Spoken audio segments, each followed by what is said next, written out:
Hi friend, welcome to our channel friends. ఇవాల్టి వీడియోస్లో కేంద్ర ప్రభుత్వం రైతన్నలకైతే ఒక గుడ్ న్యూస్ చెప్పడం అయితే జరిగింది ఫ్రెండ్. ఆ అప్డేట్ ఏంటో మనం ఇప్పుడు ఈ వీడియోలనైతే తెలుసుకుందాము. మీరు ఈ వీడియోని ఎక్కడ స్కిప్ చేయకున్నట్ల చివరి వరకు చూడండి ఫ్రెండ్. అప్పుడైతే నేను చెప్పేది మీకు అర్థమవుతుంది. అలాగే వీడియో నచ్చితే ఒక లైక్ చేసి ఇంతవరకు మన ఛానల్ సబ్స్క్రైబ్ చేయని వాళ్ళు వెంటనే సబ్స్క్రైబ్ అయితే చేయండి ఫ్రెండ్.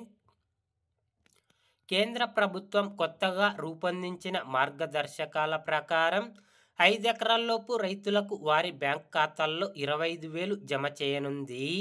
ఎకరాల వారీగా వీటిని విభజించి 5 ఎకరాలు ఉన్న రైతన్నలకు 25,000, 4 ఎకరాలు ఉన్న రైతన్నలకు 20,000, 2 ఎకరాలు ఉన్న రైతన్నలకు 10,000 రూపాయల చొప్పున వారి బ్యాంక్ ఖాతాల్లోకి డబ్బులు జమ చేయనుంది.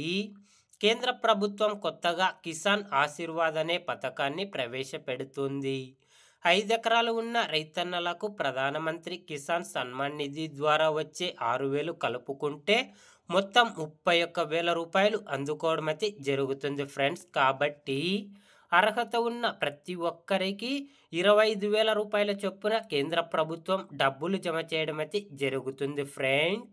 మీకు ఈ వీడియో నచ్చితే ఒక లైక్ చేసి ఇంతవరకు మన ఛానల్ సబ్స్క్రైబ్ చేయని వాళ్ళు వెంటనే సబ్స్క్రైబ్ అయితే చేయండి friends. Thank you for watching my video.